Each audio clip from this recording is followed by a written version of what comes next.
These women are completely out of touch with reality, and you're right, ABC should wake. When Karoline Leavitt unveiled a surprise, mayhem broke out on The View. The hosts were forced to explain themselves after revelations. Democrats in the media are now unloading all their nasty attacks on rising Trump White House star and new press secretary, Karoline Leavitt. Watch this. If you've been wondering what exactly triggered this outburst, you've come to the right place, because today we're going to break down exactly what happened, why her expose has everyone talking, and what it means for the show's future. Karoline Leavitt's upending of the political landscape is the reason the drama has been broadcast. These women are completely out of touch with reality, and you're right, ABC should wake. If you've been wondering what exactly triggered this outburst, you've come to the right place, because today we're going to break down exactly what happened, why her expose has everyone talking, and what it means for the show's future. Karoline Leavitt's upending of the political landscape is the reason the drama has been broadcast. She's probably been put in there because, according to Donald Trump, she's a 10. You know that's what it is. Their smear campaign didn't just fail, it completely backfired. What began as petty jealousy has now left their reputations in shambles thanks to Karoline's no-holds-barred approach. The hosts of The View are scrambling to clean up their own mess, and the fallout is nothing short of spectacular. Joy Behar, a self-proclaimed feminist who constantly preaches about empowering women, just crossed a line that's hard to ignore. Instead of recognizing Karoline's accomplishments, she reduced her success to nothing more than her looks. The hypocrisy is glaring. How can someone claim to stand for women's rights while tearing down a young, successful woman in the same breath? But Karoline is in a league of her own. She didn't hesitate for a second to call out these so-called woke cronies, exposing their double standards for the world to see. These women are completely out of touch with reality, and you're right, ABC should wake up. But hold on, what happens if Karoline receives a 10? The internet hasn't stopped laughing since Greg Gutfeld from Fox News delivered the punchline in his trademark manner. Greg didn't hold back and gave some major shaded Joy that had everyone talking. Let's just say that his remark didn't help Joy in any way. Joy Behar calls her a 10.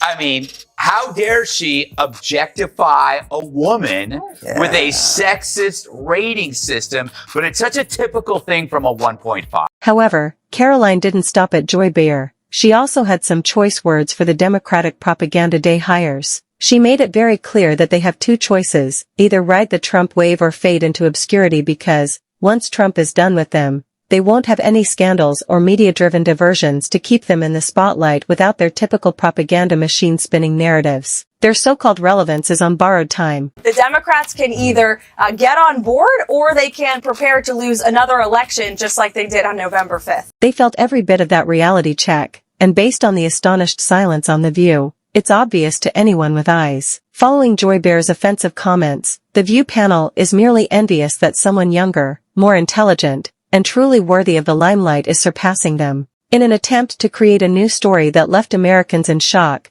WBY Goldberg went all mother hen and tried to chastise Karoline for what she described as a lack of tolerance for frailty. Because she said something yesterday that really pissed me off. And that was, she said, there will be no wokeness here. Oh, yeah. Let me explain something to you. Because without that wokeness, you might not have that job. In the now viral video, Whoopi wasn't giving advice. Instead, she was rushing to contain the damage, and Karoline wasn't having any of it. Whoopi attempted to conflate wokeness and civil rights, acting as though they were synonymous, but Karoline wasn't duped for a second. She pointed out Whoopi's faulty reasoning with brutal precision, making it painfully clear that Whoopi either doesn't understand the difference or is purposefully misleading her audience. Based on Whoopi's response, she felt that burn. Women were not invited to that table. Women were not invited to many tables in this nation. The reason we fought and busted our behinds to make sure that you didn't have to worry about this. And now to hear you talk about it and to hear anybody talk about the wokeness was put in place for a reason. Why didn't Whoopi confront Joy Behar for minimizing Karoline's accomplishments based solely on her appearance if she is such an ardent advocate for women's rights? Perhaps as a result of her alleged moral compass failing to hold her co-host accountable, Whoopi attacked Karoline immediately after the 27-year-old dared to use her first White House press conference to criticize legacy media for losing the trust of regular Americans. Like clockwork, Whoopi used the race card to try to frame the conversation around identity politics rather than the actual problem: traditional deflection. Because black people couldn't get into colleges. because women could not get into the colleges they wanted to go to. This is all. Whoopi Goldberg didn't stop there. She went full condescension mode, claiming that Karoline doesn't even understand what wokeness means. According to Whoopi, the only reason Karoline criticized it was because she thinks it's a terrible thing to be. It's not a terrible thing to bet. That's why we fought. That's what we're fighting for, so that you could stand at that podium, so that Karine Jean-Pierre could stand at that podium, so women of all colors and backgrounds, regardless of their beliefs, had the opportunity to break down that door. But let's be honest, Karoline knows exactly what wokeness is, and that's why she called it out. Whoopi's attempt to gaslight the audience into believing Karoline was just throwing around buzzwords completely backfired, and if the hypocrisy wasn't already sky high, Karoline put The View on blast for their latest outrageous claim, trying to pin an assassination attempt on Elon Musk in a fiery takedown. She exposed the irony of the hosts constantly preaching about accountability while recklessly spreading baseless accusations. Ironic that Whoopi Goldberg and Joy Behar and the rest of the ladies on The View spend their time calling Republicans the conspiracy theorists, but they have been wrong about everything they have said over the last couple of years. The media was singing a very different tune a few years ago, but now they are so anxious to control the narrative that they would do anything to further their goals. And let's just say Karoline wasn't going to let them get away with it. They likened President Trump to Hitler. They have mocked him. They have shamed him. They have lied about him consistently on their show. And it was a joy to watch them on November the 6th when they realized that tens of millions of Americans do not listen to the lies that they have spewed. Years thanks to Karoline's courageous stance, the era of unchecked propaganda is coming to an end. With her push for accountability, The View and other legacy media outlets have operated without restraint, pushing whatever narrative suited them. They have controlled the conversation, silenced opposition, and shared public opinion with little to no consequences.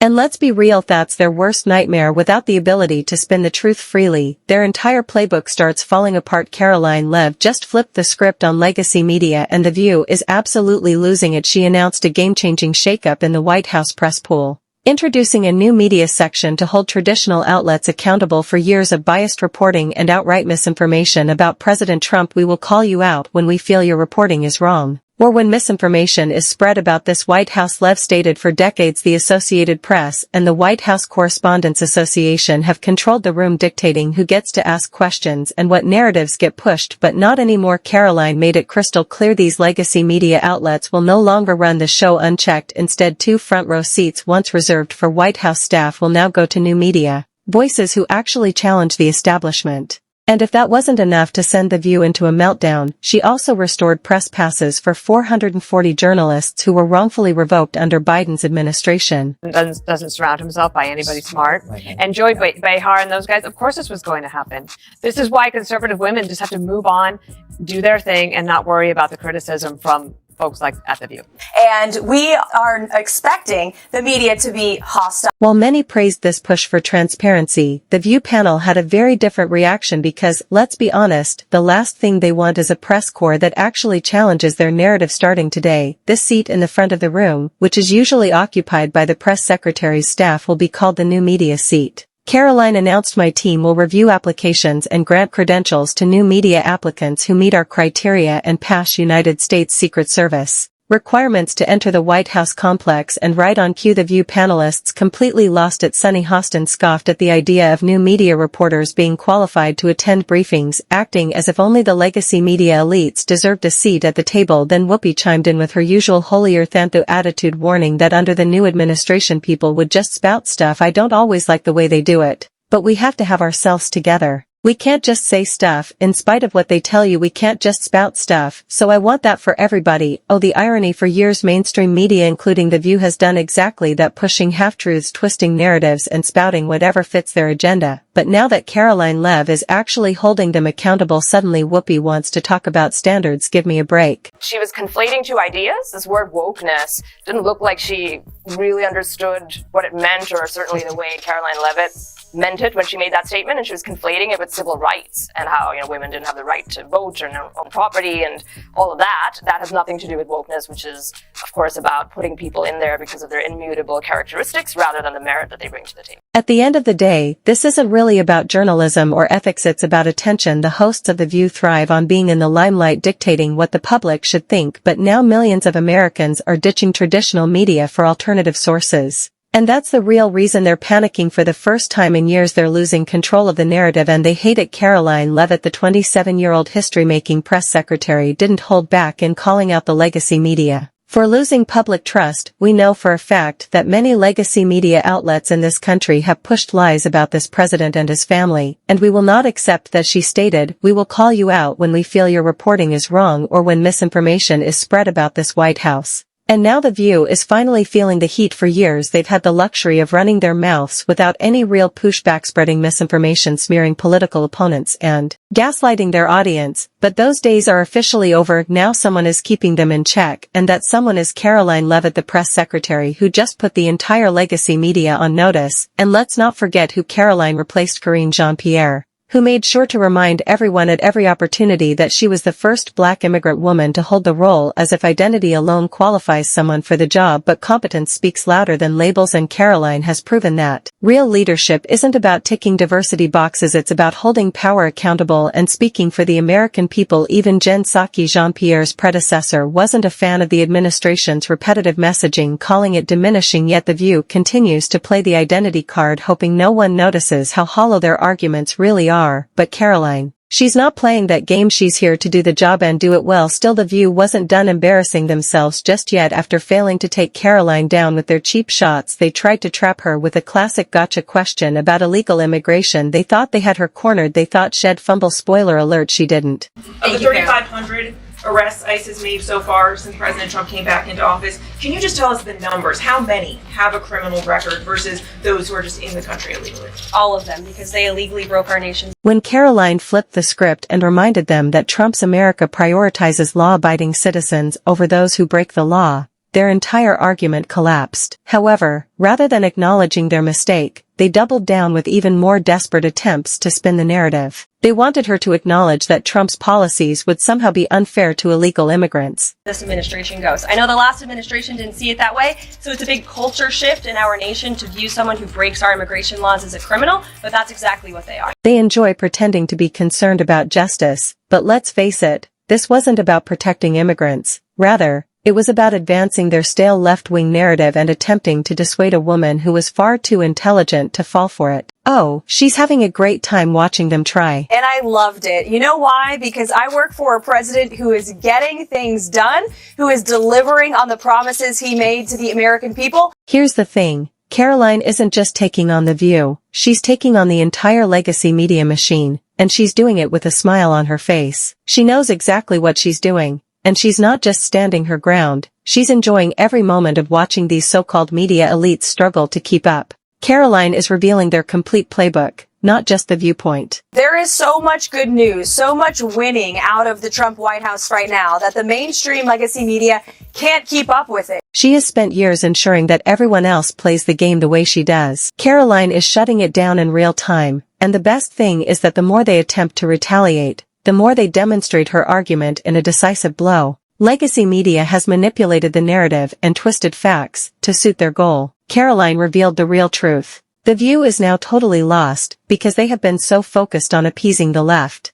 And the Democrats are in complete disarray because they have become a globalist party who like to spend taxpayer dollars on useless priorities just to cater to the left's demands here at home. They've been nothing more than a mouthpiece for the Democratic agenda for years, mindlessly repeating whatever narrative they were given. However, now that Karoline is in charge and holding the media accountable, they don't know what to do with themselves because they've spent so much time promoting the left's demands that the moment someone opposes them, they fall apart, and Karoline is enjoying every minute of it. Suddenly, the public's perception of their hypocrisy, bias, and desperate attempt to remain relevant has been exposed. Karoline Leavitt didn't just call them out, she made them face their own demise in real time. Vast majority of Americans want the people in Washington to be good stewards of their tax dollars, don't agree with these radical priorities of the left. And so that's why the president is going to continue to do this. The Democrats can either get on board or they can prepare to lose another election. However, the media landscape is changing,